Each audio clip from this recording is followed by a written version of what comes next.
ಇಡೀ ದೇಶವೇ ಇವತ್ತು ಆಸೆ ಕಣ್ಣುಗಳಿಂದ ಕಾಯ್ತಾ ಇದ್ದಂತ ಈ ಸರ್ಕಾರದ ಮಧ್ಯಂತರ ಬಜೆಟ್ ಅನ್ನ ವಿತ್ತ ಸಚಿವೆ ನಿರ್ಮಲಾ ಸೀತಾರಾಮನ್ ಇವತ್ತು ಮಂಡಿಸಿದ್ರು.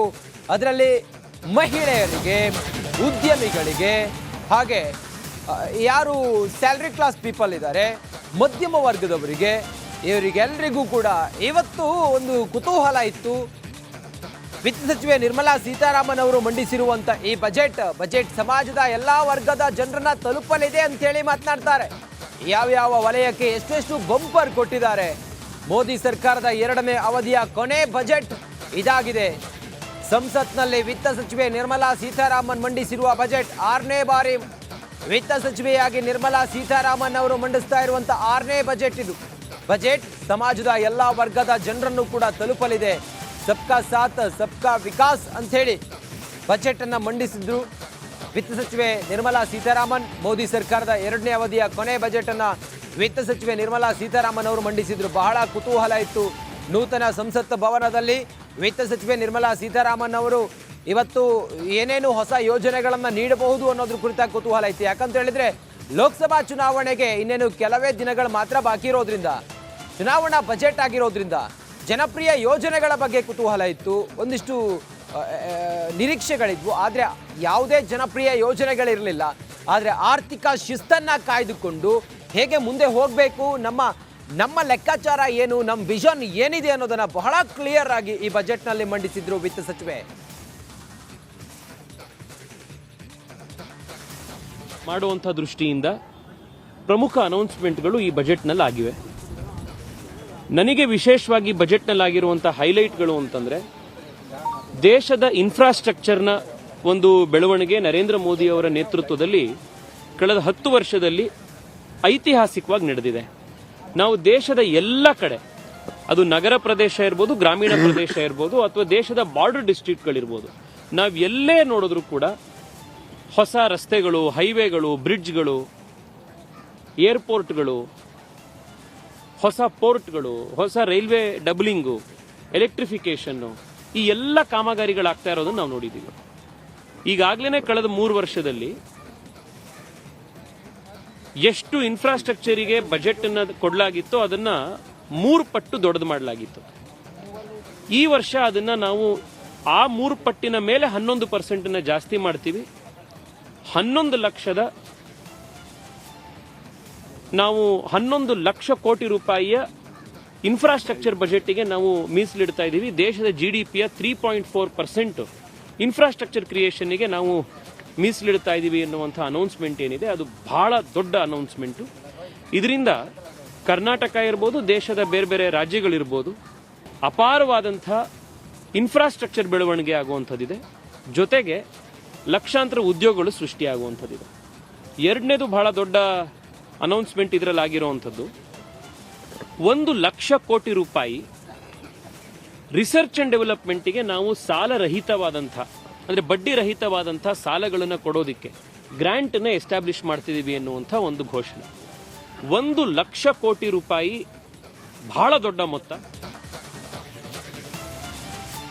ಈ ಮಧ್ಯಂತರ ಬಜೆಟ್ ಬಹಳ ನಿರೀಕ್ಷೆಗಳನ್ನು ಹುಟ್ಟುಹಾಕಿತ್ತು. ಈ ಬಜೆಟ್ ಒಂದು ರೀತಿಯಲ್ಲಿ ಮುಂದಿನ ಲೋಕಸಭಾ ಚುನಾವಣೆ ಹತ್ತಿರ ಇರೋದ್ರಿಂದಾಗಿ ಚುನಾವಣಾ ಬಜೆಟ್ ಏನಿರಬಹುದು, ಜನಪ್ರಿಯ ಯೋಜನೆಗಳೇನು ಅನ್ನೋದ್ರ ಬಗ್ಗೆ ಬಹಳ ಕುತೂಹಲ ಇತ್ತು, ಕ್ಯೂರಿಯಸ್ ಆಗಿತ್ತು. ಆದರೆ ಒಂದು ಆರ್ಥಿಕವಾದಂಥ ಶಿಸ್ತಿನೊಂದಿಗೆ ಈ ಬಜೆಟ್ ಅನ್ನು ಮಂಡನೆ ಮಾಡಿದ್ದಾರೆ. ಹಾಗಾದರೆ ಅದರ ಪ್ರಮುಖ ಹೈಲೈಟ್ಸ್ಗಳು ಏನು ಅನ್ನೋದನ್ನು ನಾವು ಒಂದೊಂದಾಗಿ ನೋಡ್ತಾ ಹೋಗೋಣ ಬನ್ನಿ. 7 ಲಕ್ಷ ಆದಾಯ ಇರುವವರಿಗೆ ಯಾವುದೇ ತೆರಿಗೆ ಇಲ್ಲ ಅನ್ನೋದು ಈ ಹಿಂದೆ ಏನಿತ್ತು, ಅದೇ ರೀತಿಯಾಗಿ ಈಗಲೂ ಕೂಡ ಟ್ಯಾಕ್ಸ್ ಬಗ್ಗೆ ಒಂದು ಸ್ಪಷ್ಟವಾದಂಥ ವಿಷನ್ ಅಂತೂ ಕೇಂದ್ರ ಸರ್ಕಾರಕ್ಕಿದೆ. ಈ ಹಿಂದಿನ ಏನು ಒಂದು ಟ್ಯಾಕ್ಸ್ ಒಂದು ಸಿಸ್ಟಮ್ ಇತ್ತು ಅದನ್ನೇ ಮುಂದುವರಿಸ್ಕೊಂಡು ಬಂದಿದ್ದಾರೆ. ಮುಂದುವರೆದು ನಾವು ನೋಡ್ತಾ ಹೋದರೆ ಕೋಟಿ ಮನೆಗಳಿಗೆ 300 ಯೂನಿಟ್ ಸೌರ ವಿದ್ಯುತ್ ಫ್ರೀ ಅನ್ನೋದು, ಇದು ಕೂಡ ಇವತ್ತು ನಿರ್ಮಲಾ ಸೀತಾರಾಮನ್ ಮಂಡಿಸಿರುವಂಥ ಬಜೆಟ್ನ ಪ್ರಮುಖವಾದಂಥ ಅಂಶ ಮತ್ತು ಹೈಲೈಟ್ ಕೂಡ ಆಗಿದೆ. ಹಾಗೆ ಮುಂದಿನ 5 ವರ್ಷದಲ್ಲಿ 2 ಕೋಟಿ ಮನೆಗಳ ನಿರ್ಮಾಣದ ಕನಸನ್ನು ಕೇಂದ್ರ ಸರ್ಕಾರ ಹೊಂದಿದೆ ಅನ್ನೋದು ಇವತ್ತಿನ ಬಜೆಟ್ನಲ್ಲಿ, ವಿತ್ತ ಸಚಿವರ ಆ ಭಾಷಣದಲ್ಲಿ, ಬಜೆಟ್ನಲ್ಲಿ ಬಹಳ ಕ್ಲಿಯರ್ ಆಗಿ ಗೊತ್ತಾಗಿದೆ. ಅವರು ಅದನ್ನು ಮಂಡಿಸಿದ್ದಾರೆ. ಅಂಗನವಾಡಿ ಮತ್ತು ಆಶಾ ಕಾರ್ಯಕರ್ತರಿಗೆ ಆಯುಷ್ಮಾನ್ ಭಾರತ್, ಸ್ತ್ರೀ ಸಬಲೀಕರಣದ ಬಗ್ಗೆ, ನಾರಿ ಶಕ್ತಿ ಬಗ್ಗೆ ಪ್ರಧಾನಿ ನರೇಂದ್ರ ಮೋದಿ ಅವರು ಅಮೃತ ಕಾಲದ ಈ ಸಂದರ್ಭದಲ್ಲಿ ಮಾತನಾಡ್ತಾರೆ. ಅವರು ಮಾತನಾಡ್ತಾ ಹೇಳ್ತಾರೆ ನಿರ್ಮಲಾ ಸೀತಾರಾಮನ್ ಅವರು, ಇದು ಅಮೃತ ಕಾಲ ಅಲ್ಲ, ಇದು ಕರ್ತವ್ಯ ಕಾಲ ಅಂತ ಹೇಳ್ತಾರೆ. ಈ ಸಂದರ್ಭದಲ್ಲಿ ಆಯುಷ್ಮಾನ್ ಯೋಜನೆಯನ್ನ ಅದು ಆಶಾ ಕಾರ್ಯಕರ್ತೆಯರಿಗೆ, ಆಯುಷ್ಮಾನ್ ಭಾರತ್ ಆಶಾ ಕಾರ್ಯಕರ್ತೆಯರಿಗೆ ಇದು ಕೂಡ ಪ್ರಮುಖವಾದಂಥ ಅಂಶ. ಹಾಗೆ 40,000 ಸಾಮಾನ್ಯ ರೈಲ್ವೆ ಬೋಗಿಗಳ ಮೇಲ್ದರ್ಜೆ ನೋಡಿ. ರೈಲ್ವೆ ಇಲಾಖೆಗೆ ಅಥವಾ ದೇಶದ ಸಂಪರ್ಕ ಸಾಧನಕ್ಕೆ ಯಾವ ರೀತಿಯಾಗಿ ಈ ಬಜೆಟ್ನಲ್ಲಿ ಒಂದು ವಿಚಾರ ಅವರ ತಲೆಯಲ್ಲಿದೆ ಅಥವಾ ಅವರ ವಿಷನ್ ಏನಿದೆ ಅನ್ನೋದನ್ನು ನಾವು ಗಮನಿಸ್ತಾ ಹೋಗ್ತೀವಿ. 40,000 ಸಾಮಾನ್ಯ ರೈಲ್ವೆ ಬೋಗಿಗಳನ್ನು ಮೇಲ್ದರ್ಜೆಗೆ ಏರಿಸುವಂಥ ಲೆಕ್ಕಾಚಾರವನ್ನು ಹೊಂದಿದ್ದಾರೆ. ಹಾಗೆ ವಂದೇ ಭಾರತ್ ರೈಲು ಬೋಗಿಗಳಿಗೆ ಅದನ್ನು ಪರಿವರ್ತನೆ ಮಾಡೋದು ಕೂಡ ಅಂದರೆ ಒಂದು ರೀತಿಯಲ್ಲಿ ಲಕ್ಸುರಿ ಆಗಿರುತ್ತೆ. ಅಂಥ ರೈಲು ಬೋಗಿಗಳನ್ನು ಇವರು ಮುಂದಿನ ದಿನಗಳಲ್ಲಿ ಮಾಡುವ ಒಂದು ವಿಷನ್ ಇವರ ತಲೆಯಲ್ಲಿದೆ ಅನ್ನೋದು ಭಾಳ ಕ್ಲಿಯರ್ ಆಗಿದೆ. ರೈಲ್ವೆಯಲ್ಲಿ ಪ್ರಮುಖ 3 ಆರ್ಥಿಕ ಕಾರಿಡಾರ್ಗಳನ್ನು ಸ್ಥಾಪನೆ ಮಾಡೋದು, ಆ ಮೂಲಕ ಪ್ರಯಾಣಿಕರಿಗೆ ಅನುಕೂಲ ಆಗೋ ದೃಷ್ಟಿಯಿಂದ ಮತ್ತೆ ಸುಗಮ ಸಂಚಾರಕ್ಕಾಗಿ ಈ ರೀತಿ ಕೇಂದ್ರ ಸರ್ಕಾರದ ಒಂದು ಆಲೋಚನೆ ಇದೆ ಅನ್ನೋದು ಬಜೆಟ್ನಲ್ಲಿ ಗೊತ್ತಾಗಿದೆ. ರೈಲ್ವೆಯಲ್ಲಿ 3 ಪ್ರಮುಖ ಆರ್ಥಿಕ ಕಾರಿಡಾರ್ಗಳ ಸ್ಥಾಪನೆ ಮತ್ತೊಂದು, ಹಾಗೆ 1,000 ಹೊಸ ವಿಮಾನಗಳನ್ನು ಖರೀದಿಸುವುದಾಗಿಯೂ ಕೂಡ ಘೋಷಣೆಯನ್ನು ಮಾಡಿದ್ದಾರೆ. ಆ ಮೂಲಕ ಒಂದು ಬೇರೆ ರೀತಿಯಲ್ಲಿ ಒಂದು ಆರ್ಥಿಕ ಶಿಸ್ತನ್ನು ಕಾಯ್ದುಕೊಂಡು ಯಾವುದೇ ಜನಪ್ರಿಯವಾದಂಥ ಯೋಜನೆಗಳಿಲ್ಲ, ಆದರೆ ಈ ಒಂದು ವ್ಯವಸ್ಥಿತವಾಗಿ ಇರೋದನ್ನು ನಿಭಾಯಿಸಿಕೊಂಡು ಮತ್ತು ಮೇಲ್ದರ್ಜೆಗೇರಿಸೋದು ಮತ್ತು ಆಧುನೀಕರಣದ ಒಂದಿಷ್ಟು ಲೆಕ್ಕಾಚಾರವನ್ನು ಕೇಂದ್ರ ಸರ್ಕಾರ ಇಲ್ಲಿ ಮಾಡ್ದಂಗೆ ಕಾಣಿಸ್ತಾ ಇದೆ. ಲಕ್ಷದ್ವೀಪ ಅಭಿವೃದ್ಧಿ ಜೊತೆಗೆ ದ್ವೀಪಗಳಲ್ಲಿ ಬಂದರು ಸಂಪರ್ಕವನ್ನು ಕೂಡ ಇತ್ತೀಚೆಗೆ ಮಾಲ್ಡೀವ್ಸ್ನಲ್ಲಿ ಪ್ರಧಾನಿ ಹೋದಾಗ ಅಲ್ಲಿ ಅವರಿಗೆ ಒಂದು ರೀತಿಯಲ್ಲಿ ಅವಮಾನ ಆಗಿತ್ತು. ಅವರು ಆಡಿರುವಂಥ ಮಾತು ಮಾಲ್ಡೀವ್ಸ್ನ ಅಧ್ಯಕ್ಷರು.